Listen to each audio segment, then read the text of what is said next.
you ever felt like there's a secret handbook to career success that no one quite hands you in school? Like you're supposed to just load up on textbook knowledge, get your degree, and then, I don't know, magically know how to navigate the professional world. What if I told you there's a whole different kind of learning, what we call experiential learning, that precisely bridges that gap? Today, we're diving deep into insights from a really practical source, the workbook, Real World Learning, Preparing for Your Profession Outside of the Classroom by Dr. Bernadette Friedrich. Yeah, and this workbook, it's designed to help students really maximize those crucial real-world opportunities, like internships, co-ops, service learning, even study abroad. It's all about connecting what you learn in the classroom to, the practical demands of a professional environment. Right. And importantly, while it comes from an engineering context, its lessons are super applicable to any field, really. Absolutely. So our mission for this deep dive is to pull out the most crucial nuggets from this guide. We want to offer you a kind of shortcut to understanding the essential skills and mindsets for career success, no matter where you are in your professional journey. What I really like about this workbook is how it's structured. It doesn't just, throw theory at you. It breaks things down with clear goals, relatable real-life stories, activities. Yeah. It really blends the academic with the actionable. And Dr. Friedrich really knows her stuff. She earned her PhD in higher education administration at Michigan State University and is currently the director of student engagement at the Center for Spartan Engineering. Her deep expertise in cooperative education was even recognized with the 2016 Alva K. Borman Award. That just speaks volumes about her practical knowledge in this area. Yeah, it does. And what's truly eye-opening about this guide, I think, is how it formalizes those unwritten rules of career success. Exactly. The ones most of us only figure out, years into our professional lives. Stumble upon, really. Right. We're talking about getting a significant head start here, consciously exploring concepts that, as the book says, many people stumble upon somewhere between years 5 and 10 of their careers. So how do we make sure these real-world opportunities aren't just activities on a resume, but truly transformative learning experiences? The workbook insists it begins with a powerful shift, intentionality. Absolutely. It drills down on this idea of learning objectives. And this isn't just academic jargon. This is like your GPS for skill acquisition. The insight here is that vague goals like, get good at my job. That's just a recipe for stagnation. Right, too vague. Exactly. Learning objectives force you to define success so clearly that you almost can't miss your target. It makes every internship a deliberate step, not just a line item. Yeah. Think of it as painting a really clear picture of what you'll be able to do after a learning experience, not just understand the market, but maybe be able to analyze market trends and present actionable recommendations. Ah, okay. Specific actions. Yeah, it's about knowing exactly what success looks like before you even start. That makes so much sense. So, with this new level of intentionality, what does this all mean for your actual career path? Because the book makes a big distinction between a job title and just your major. And while some careers, nursing, engineering, they clearly require specialized degrees, the guide highlights how many skills you gain are totally transferable. And that brings us to a really interesting concept from Chapter 1, the T-shaped professional. T-shaped. Okay. Yeah, imagine a capital T. The vertical stem, that's your deep knowledge in a specific discipline, maybe mechanical engineering or finance or whatever. But the horizontal crossbar, that's your ability to understand and communicate across a broad variety of other disciplines and cultures. I see. So depth and breadth. Exactly. It's about combining that deep subject matter expertise with broad versatility. And the source gives some fantastic real-life examples of these T-shaped folks. Yeah, like who? Well, think about Jimmy Carter, U.S. president, sure, but also a peanut farmer, a diplomat, and an engineer. Wow, okay. Or Hedy Lamarr, famous actress, yes, and even a spy, apparently. But she also held electronics patents for things like spread spectrum communication. No kidding. That's amazing. And for music fans, Brian May, the guitarist from Queen, he also holds a PhD in astrophysics. Get out. Seriously. Seriously. It really shows how diverse paths can be when you blend that depth with breadth. So combining that deep expertise with broad understanding, it sounds incredibly powerful. But what's the ultimate goal, then, of cultivating this kind of intentional T-shaped learning? Well, the workbook lays out a pretty clear roadmap. It's about solidifying your understanding of your profession, sure, but also helping you maybe eliminate some professional options that aren't actually a good fit. Okay. And crucially, identifying those broader skills you'll need to master to be Well, the best professional you can be. And this is where it gets really interesting, I think. It's not just about what you know, but how you think about it. Let's explore this mindfulness mindset. Right. You've probably heard of mindfulness, that idea of being fully present, right? Focusing full attention only on the present, experiencing thoughts, feelings, and sensations, but not judging them. Hmm. But this workbook makes a really strong case for why bringing that laser focus into your professional life, even when you're frustrated or distracted, is such a game changer for clarity and decision making. And then there's the mindset piece itself, defined as an attitude, disposition, or mood. Okay. You can immediately see how optimism or pessimism or realism, how that completely influences how we approach challenges, right? Absolutely. And a key insight comes from Carol Dweck's research, which the workbook mentions. It suggests that people with a more positive mindset generally have a more positive and, well, successful experience. By cultivating an optimistic mindset, you're not just being positive, you're actively kind of rewiring your brain to see solutions, not just obstacles. Dweck's research really shows that's like a superpower. Yeah, I think we've all had those mornings where we just say, ugh, I just didn't feel like it for class or some task. Sure. The book really highlights how often we go through life without truly thinking about the underlying feelings or attitudes driving our actions. What does it say about pushing past those internal blockers? Well, the source drives this home with a really powerful Helen Keller quote. It perfectly exemplifies a positive mindset. When one door of happiness closes, another opens. But often we look so long at the closed door that we do not see the one which has been opened for us. That's good. It's a reminder, right, to look for the opportunities even when things don't go exactly as planned. That deep understanding of ourselves. It connects directly to lifelong learning, which is covered in Chapter 2. Because maintaining that growth mindset, it requires conscious effort. Like Henry Ford famously said, anyone who stops learning is old, whether at 20 or 80. Anyone who keeps learning stays young. Great quote. Yeah. And I've always thought of lifelong learning as like just going back to school for another degree. But the way this workbook frames it, it's something much broader, something we're doing every day, maybe without even realizing it. Could you elaborate on that? Absolutely. The workbook broadens that definition way beyond just formal education. It includes informal learning, like, diving into new software, on-the-job training, even pursuing personal interests that unexpectedly boost your professional skills. This continuous learning isn't just a nice to have anymore. It's absolutely crucial for keeping up. With everything changing so fast. Exactly. With the rapid changes in tech, global commerce, geopolitics, it's about recognizing that every interaction, every new piece of info is an opportunity to grow. The choice is yours, really. You can make a conscious effort to keep learning, both as a professional and, a contributing member of society.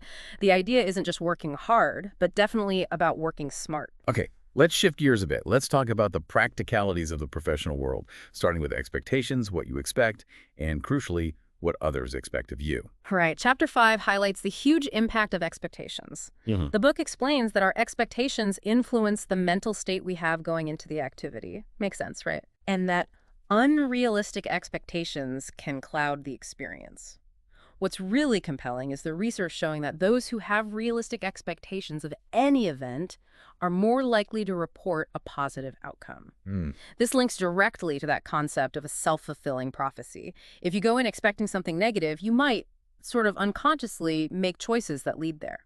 The source gives a great and frankly kind of a tough example of this with Brandy, an electrical engineering student. Oh, yeah, I remember that one. She had a successful co-op at a power company, did really well on her tasks, but then she decided to switch her major to biomedical engineering. Okay. And she was genuinely surprised when the power company didn't offer her a full-time job. Her story is such a wake-up call, isn't it? It really is. The big insight isn't just that expectations can be misaligned, it's that it's your responsibility to proactively figure out those hidden employer expectations and communicate your own goals. Her mistake wasn't bad performance. It was that lack of strategic alignment. What does the workbook say about proactively managing those unspoken expectations? Brandy's experience really highlights that sometimes just performing tasks well isn't enough if your long-term goals don't match with the employer's needs or vision. Right. The book emphasizes you need to have regular conversations with supervisors, talk about their vision for your role, for the team, and equally share your own evolving interests. It's about establishing that congruence, that match early on. So we've talked about managing expectations, but what happens when expectations clash with, let's say, morally ambiguous situation? This is where professional ethics become absolutely critical. How do you decide what's right or wrong when there's no clear, easy answer? That's a huge question, and most professional organizations have codes of ethics precisely to help guide people through those gray areas. As Henry Paulson put it, in just about every area of society, there's nothing more important than ethics. The workbook gives some powerful, high-stakes examples where ethical decision-making was incredibly complex. Things like the shuttle O-ring disaster, the whole Enron scandal, Big one. and the BP oil spill in the Gulf. These situations clearly show why having a robust ethical framework isn't just, like, nice to have. It's essential for navigating professional life responsibly. Yeah, absolutely. Moving on from ethics, the workbook also spends time on professionalism and workplace relationships. It notes that when entering any new environment, it is important to understand the norms and mores of that social group in order to function successfully. Basically, know the culture. And this leads to an important point about perceptions of new employees. Your College of Pennsylvania surveys found that sometimes incoming employees can show a more casual attitude, maybe have misconceptions about the commitment to work, or even a sense of entitlement. Entitlement. Like Yeah. how? Well, it might manifest as, not using appropriate communication channels or maybe not recognizing their own faults or areas for improvement. It just underscores the importance of knowing basic workplace etiquette. Okay. This means actually reading the employee handbook, policies on dress code, time off, even rules about receiving gifts. Because every interaction, even chats by the water cooler outside your immediate team, is observed and evaluated. Understanding these nuances is key. Ultimately, success in any role really comes down to how effectively you operate. Right. And that often begins with clear communication. Let's break that down. George Bernard Shaw famously said, "The single biggest problem in communication is the illusion that it has taken place." Oh, good. Isn't it? Yeah. The workbook really emphasizes that communication, or the lack of it, or miscommunication, is the root of all conflict. Yeah. We communicate in so many ways, verbally, written, body language, digitally, and it's so vital to use the right vocabulary or maybe filter for your specific audience. What works for your friends might totally bomb with your boss or a client. And the source gives some really practical, actionable tips here. Like what? For digital messages, like email or Slack, always pay attention to tone. Keep things concise and specific. Avoid reply all if it's unnecessary. Oh my gosh, haven't we all been stuck in that email chain? Oof, yes, the worst. And crucially, don't stop communicating updates and always follow up if you don't hear back. And maybe even more critical than speaking effectively Yeah. is listening. The workbook reminds us of that old proverb. You have 2 ears and 1 mouth. You should listen twice as much as you speak. Love that. It's not just a cute saying. Active listening is a seriously powerful skill. Techniques like paraphrasing what someone said, repeating key points back, inquiring further for details, these are invaluable. To make sure you're really getting it. Exactly. It helps you ensure you have the full picture, prevent misunderstandings, and honestly, build much stronger relationships. Now here's a topic many might overlook, especially early on. Why do I need to understand economics? I don't have a budget. Yeah, I hear that. But the reality, as the workbook points out, is that the world runs on money. Even if you don't personally manage a budget line item, understanding that crucial balance between, say, the cost to design and build something, what consumers will actually pay for it, and what leads to profit, that's fundamental for any organization to survive and thrive. As Tyler Cowen is quoted, "Economics is everywhere, and understanding economics can help you make better decisions and lead a happier life."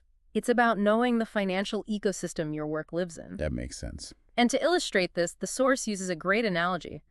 A simple lemonade stand, usually high return on investment rate, minimal cost, Right. versus the DeLorean car. Epic fail, largely due to high cost, an unprepared market hitting a recession. It vividly shows why understanding cost analysis and market conditions matters no matter what your job title is. Oh, and for our final skill area in this section, it's one that might feel familiar. Hey, I've managed my life. I can manage a project. Yeah, and while managing your life definitely takes skill, project management is more specifically defined as the application of processes, methods, knowledge, skills, and experience to achieve the project objectives. Okay. And a project itself is defined as a unique, transient endeavor, meaning it has a clear start and end, different from ongoing operations. Got it. So how does that relate to just being organized? Good question. Organizational skills are described as the ability to use your time, energy, resources, etc. in an effective way so that you achieve the things you want to achieve. They're more foundational. So you could think of it like this. Project management is the specific task or the discipline, maybe, and organizational skills are the fundamental tools that let you actually do project management effectively. Ah, okay. Task versus tool. I like that. And what's incredibly valuable about these skills in the workplace is just how much they're prized.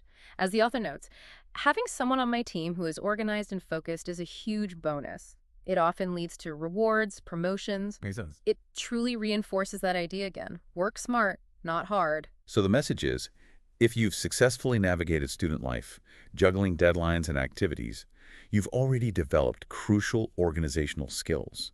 You can absolutely leverage those as you start your professional journey. Okay, bringing it all together then. Preparing for a profession outside the classroom. It's clearly about far more than just getting a degree. Absolutely. It's about developing this whole set of essential skills and cultivating a dynamic mindset that can adapt to challenges and opportunities. Yeah, and the core message from the workbook is really clear on this. There is no single right choice when deciding your career path. People often take a very circuitous path to their current position, pivoting, evolving as they gain new experiences. The important thing is to be open to those opportunities, approach them with that intentionality we talked about, and just continuously learn throughout your journey. This deep dive has really been about consciously exploring these vital concepts. The ones most people only figure out years into their careers, right? Exactly, the ones they just stumble upon. And to leave you, our listener, with a final thought, building on this theme of action and learning. Consider the timeless wisdom from Aristotle, also quoted in the workbook. For the things we have to learn before we can do them, we learn by doing them. So as you move forward this week, how will you do your learning and actively shape your future?